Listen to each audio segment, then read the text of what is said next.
Legends, welcome back to another Ruck Infringement Podcast episode. Now, I have a special guest with us tonight. It is the one and only Scott Sattler. Scott, how you going, mate? I'm good, Joey. How are you, pal?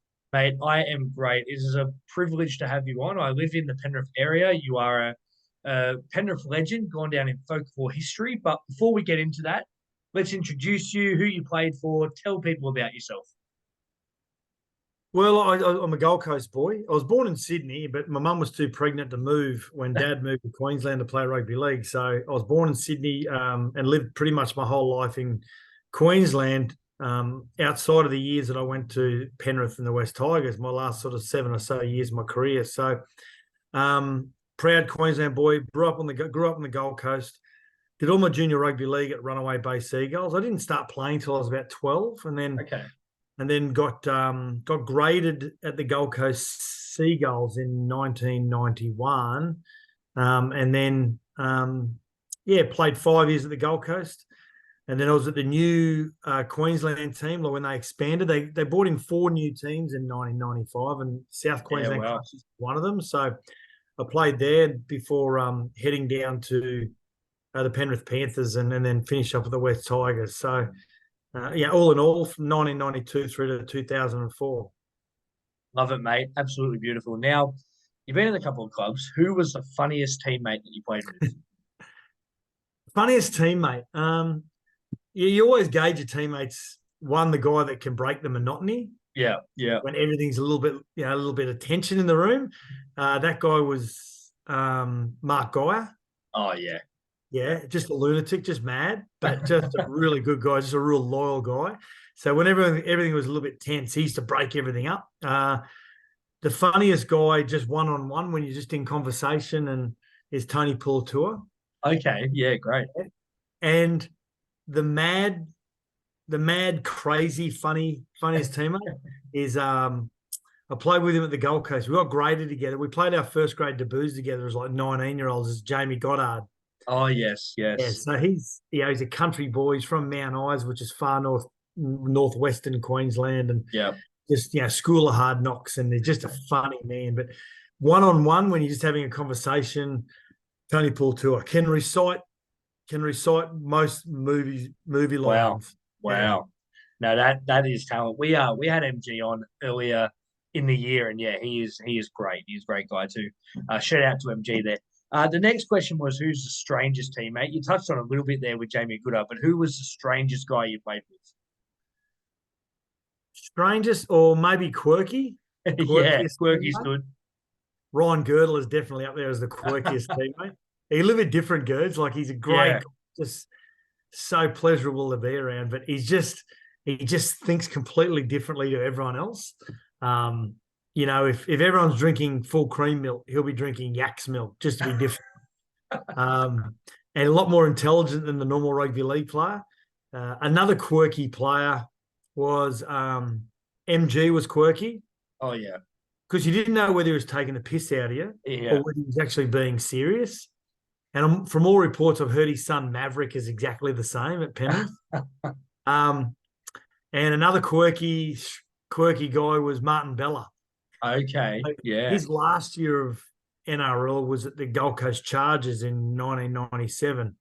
And he's physiotherapist by profession, smarter than the average rugby league player, and can talk politics, can talk world issues, can talk whatever you need to talk to him about. He'll have great depth to the conversation. So a lot of the times you'd start phasing out halfway through the conversation because he was just way too smart. Yeah, yeah, mate. There's definitely a few weird guys out there, but there's some great shouts. Now, what was the weirdest pre-game ritual or superstition that you've seen or that you had yourself?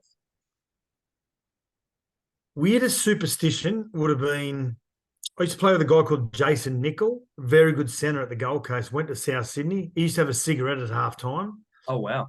Um, Craig Gower used to fall asleep before the game under the massage table. He'd grab a tackle pad and put that under Yeah. his head, fall asleep. He was so calm before the game. I had some weird superstition was how long Luke Priddis started getting ready for a game. So traditionally you start getting ready about an hour before the game. So you'd walk into the dressing shed, and I was notoriously always wanted to be last into the dressing shed for whatever reason, and always get strapped last.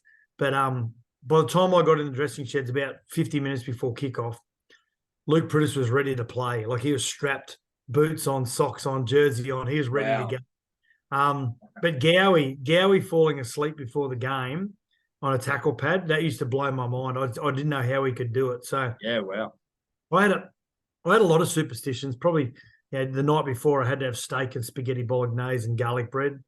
I used to always walk down and get the paper on the morning of the match wherever we played. Yep. I always had to have a muffin before the game. When the 2-minute buzzer used to go, I used to always go into the cubicle and say a prayer.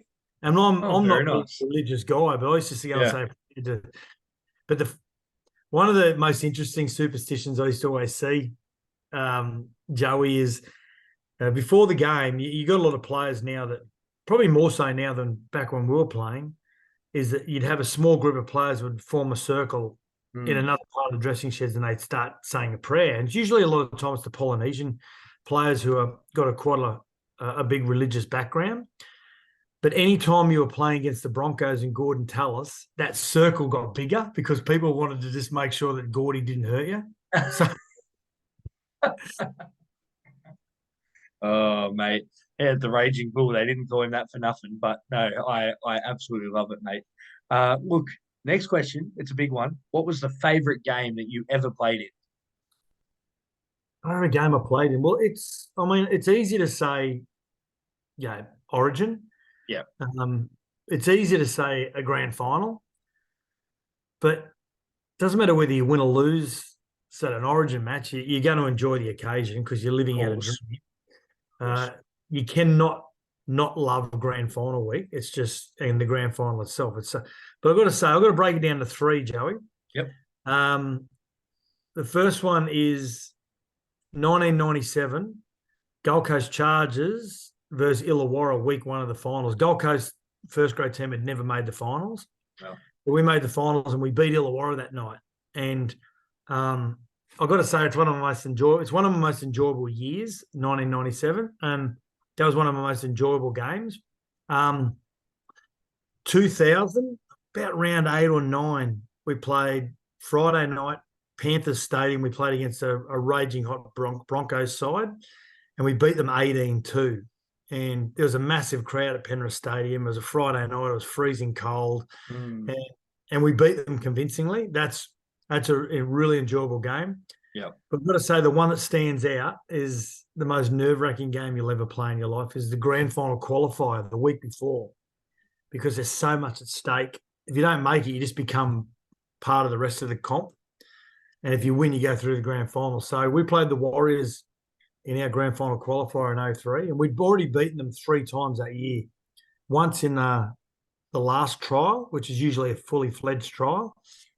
We beat them at home, then we beat them in New Zealand convincingly, and then we played them in that grand final qualifier. And again, even though the scoreline sort of showed that it was pretty close for a while there, we always thought we would beat them convincingly in the end. Yeah. So to enjoy that, 5 minutes to go and then realise you're going through to a grand final, you really start enjoying that last 5 minutes and start to celebrate a little bit. So, yeah, that grand final qualifier is a pretty enjoyable game.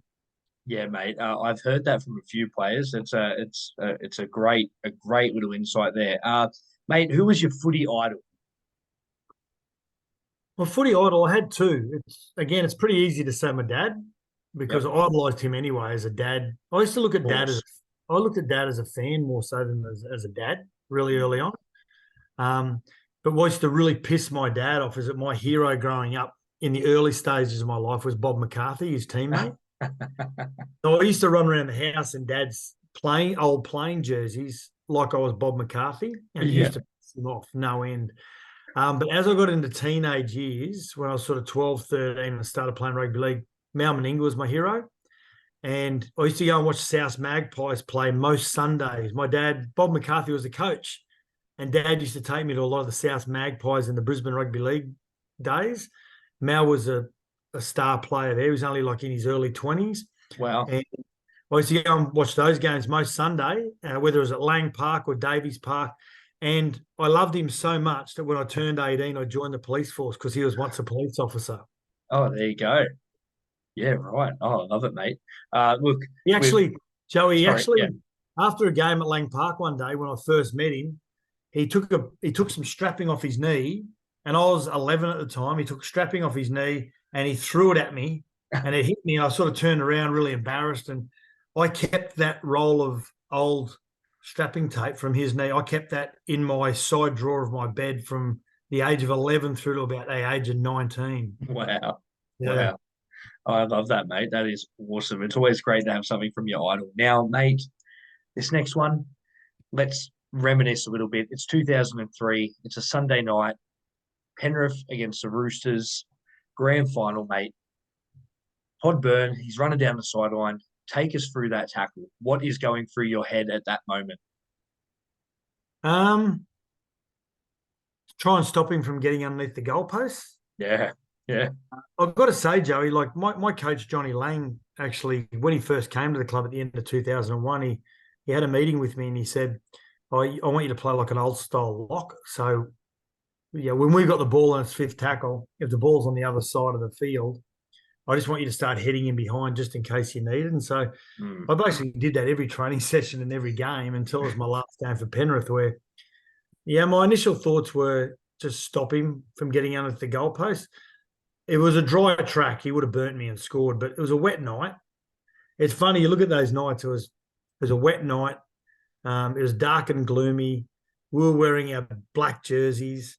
All the planets aligned. And Yeah, when he took off, I thought, if I can just stop him from going under the goalposts, it'll be all right.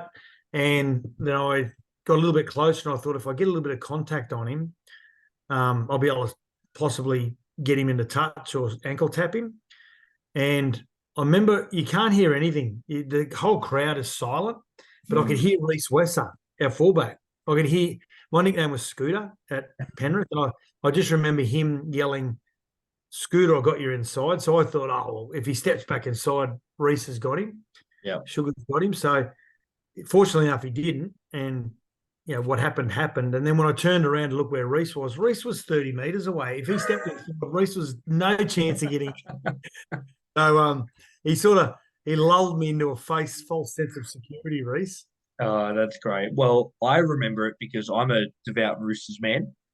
So I was 7 years old at the time. The first time I cried in a rugby league game, all because of you, mate. But it was a great tackle, and it's gone down in history. We love it. First time I ever cried as well after a rugby. Well, there you go. We share something in common. But if you could change one rule in the NRL, what would it be?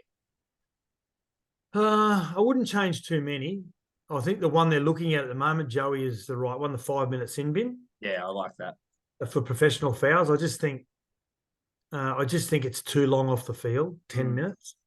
The other one is, and I've always thought this, if you take a penalty kick, a goal, and you miss, you get a 20-minute restart. You receive the ball back from a drop restart. I think if you've taken the decision to take a kick, a goal, you don't deserve to get the ball back and you miss it. Yeah, definitely. So I just think it should be a 20-meter tap, and or it could be, if it's outside the 20 meters, maybe play the ball where that attempt came from. So I think it might change a few people's opinion about taking a penalty kick if it's a little bit sort of outside those easier zones, and it might entice a little bit more attack. So that's one I've always thought of. I've always thought, if you miss the penalty goal, you don't deserve to get it back. Yeah, it makes sense. I mean, you don't want to reward the miss. So I agree with that. I really like it. Mate, how is life after footy? Life is good. I struggled with, and I shouldn't have struggled, because when I retired at the end of 2004, and I still had another year to run on my contract to the West Tigers, and I played every game. I missed one game that year and had a really good year at the West Tigers, and I finished early because my knee my left knee kept blowing up after training and after games, and I had a lot of respect for Tim Sheens and Royce Simmons and Steve Noyce, their CEO. Yeah. And so they still wanted me to keep playing, and I didn't. And they ended up going on and winning the comp in 2005, and I would have been the captain that year. So it's something I get reminded of every day. But in saying that, when I retired, I took a role with the then Gold Coast NRL bid team. So it wasn't the Titans. So I took a role with them, and they asked me to come on to help set up their football operations, which I did. And I was there for 4 years. And I had a job with Fox Sports as well, my first year out in 2005. So from a professional point of view, I shouldn't have struggled. I did emotionally. I really struggled psychologically. Yeah. I think I just missed that competitive day-to-day edge that you get with your teammates. I missed being with your teammates. I missed a lot of things. Yeah. For some reason. And at the time, my marriage was a mess. And so I was going through a real bad time, and I struggled for a while.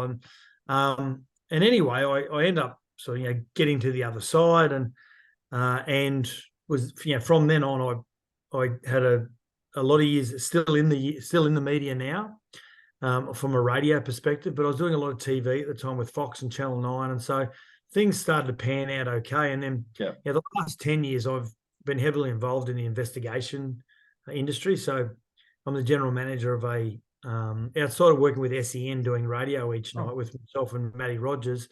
We call the NRL, but we're also the managing director of a national investigation firm. So we assist law firms and insurance companies.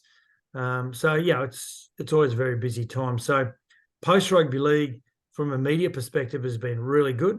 I've been able to find this other industry that's outside of rugby league, which I'm really passionate about. So it's been good. It's been really good. And I remarried to a beautiful lady, and I've got 2 grown kids. One is 25, Jack. He works at the Penrith Panthers in their footy department. That's great. Daughter Olivia, who's about to become a teacher, and so everything's great. Awesome, mate. Love to hear it, man. Kids, they're wonderful things to have. I have a 2-year-old myself, so yeah, he's at that age, he's full on, but that's all right, mate. The 2023 season, now we saw a few refereeing blunders and some uncharacteristic errors that we've seen in the NRL over the past few seasons. We love our referees and the job they do. We know it's difficult, but how did you find the officiating this year? I thought it was poor. It's a tough job. Don't get me wrong, and you got to have a thick skin to do it. Yeah, and I hope our refereeing ranks or our official ranks continue to gain momentum, especially a lot of really good female referees coming into the game. Oh, absolutely.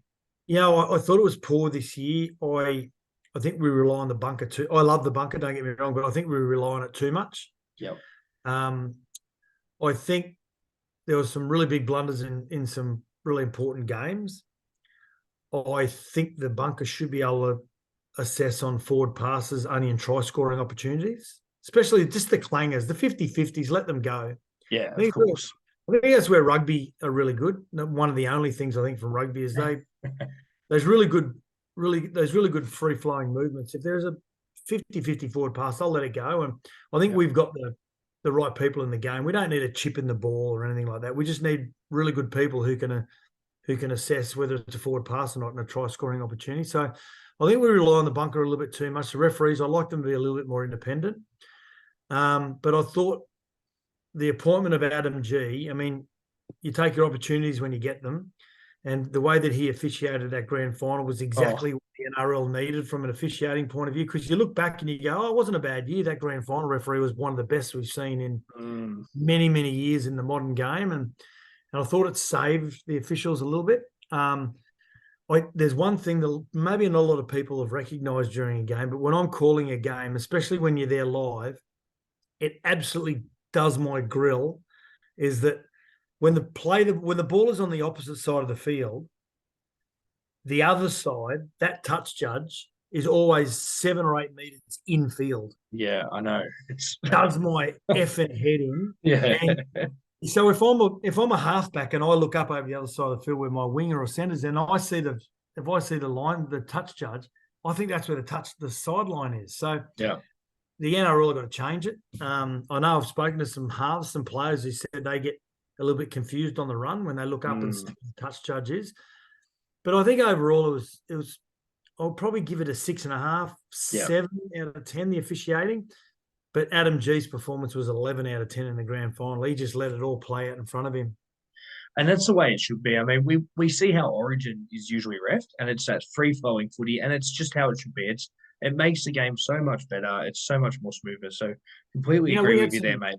We had Billy Harrigan, Stevie Lyons. Oh yeah, had Stevie Clark, to name a few, and Timmy Mander. But those first three, if Bill Harrigan used to take you back 12 metres, so if you were offside, you're still 10 metres. Yeah. Just let the game flow. And also on the run, especially Steve Lyons, he was a great ref. On the run, if a player got you with a cheap shot or something, he'd say to you on the run, he'd say, I saw that head high the other, listen, you got one square up and that's it. Oh, wow. So without being, without trying to harm people, he used to say to you, listen, you got one square up and that's it. Yeah. Yes. You can't do that now, of course, but I think we can make the game easier for the officials. But unfortunately, we've always got coaches that are trying to, flirt with the rules and the best way to get around them. So it's the referees have got to try and stay one step ahead of them. Yeah, no, definitely, mate. Look, mate, I wanted to ask you, what are you looking forward to for the 2024 season? 2024 season. I want to see whether the Warriors can back up what they did in 2023, but probably most notably, I'm looking forward to the return of Roger Tuivasa-Sheck. Oh, yeah, Roger the Dodger. From all reports, Andrew Webster's going to play him in the centres. And Shansicle Klukstad. I think they'll swap roles during a game. Yeah. And I think it's really smart. So I'm looking forward to that. I'm looking forward to seeing what the West Tigers are like under the coaching of Benji. Really looking forward to that. So probably mostly Roger Tuivasa-Sheck return, definitely. Yeah, mate. If the Wars can do it, then mate, it will be incredible scenes in New Zealand. And yeah, the Tigers, mate, new halves pairing too. Sullivan over there, Aiden Caesar as well. So going to be interesting what happens to the Tigers. I'm looking forward to Dom Young at the Roosters, mate, and Big Spencer coming off the bench. Going to be wonderful. It's we were talking about it on our radio show, Matty Rogers and I, just recently about Jerome Luai and why you'd want to leave the Penrith Panthers when in 15 or 20 years' time, when we're talking about the great combinations in rugby league, you say Sterling and Kenny, and you say Daly, Langer and Walters. Yep. You mentioned all these great halves combinations, and all of a sudden, we'll be talking about Nathan Cleary and Jerome Luai. So if Jerome stays, which I think he will, and people might be watching this at a later date, and he's already signed. So yeah, exactly. I'm really looking forward to seeing whether the Penrith Panthers can prove everyone wrong when they continue to lose key players. They just continue to get better. Yeah, well, reports tonight, as I saw, was he's been offered a 2-year deal, 850,000 each, so 1.7, I think it was, over the 2 years. So I mean, it's good money. It's a bit more inflated than what they said originally. They said 800. So we'll see where Luai ends up, if he stays, if he goes, but it'll be interesting. And, mate, give us an early prediction. Team with the biggest upside for 2024. Team with the biggest upside, I think the Dolphins are recruited well with Herbie Farnworth and Tom Flegler. And they've got young Katoa and those older forwards are getting a little bit older, but they'll still be good defensively. But I think the team with the biggest upside is the Gold Coast Titans. Okay, nice. I think on the back of – I didn't agree with the sacking of Justin Holbrook. Yep. I thought when he got the whole team on the field, I thought that he would be able to do really good things with that side. But now that decision has been made, I think the signing of Des Hasler, I was a little bit critical at first. I didn't know how to take it. But what with Des is he gets immediate success. Well, that's right. He gives a team a hard edge. So what's lacking with the Gold Coast Titans is their ability to be mentally tough at the back end of games. They've dropped a lot of games in the last 15, 20 minutes. He'll add that to the Gold Coast Titans side. And his quirky ways, I think, will and he's got a really good squad, actually, a really good depth in those key positions. So, I think the Gold Coast Titans are the biggest upside team in 2024.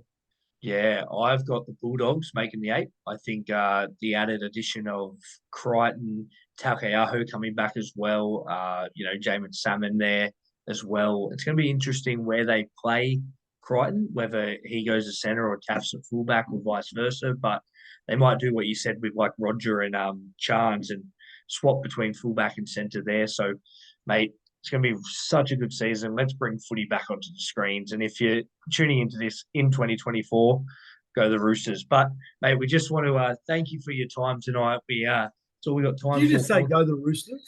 Yeah, mate, I'm a Chooks man. You live in Penrith and I you know. go for the Roosters. You should be run out of town. my Should drown you in the Nepean River.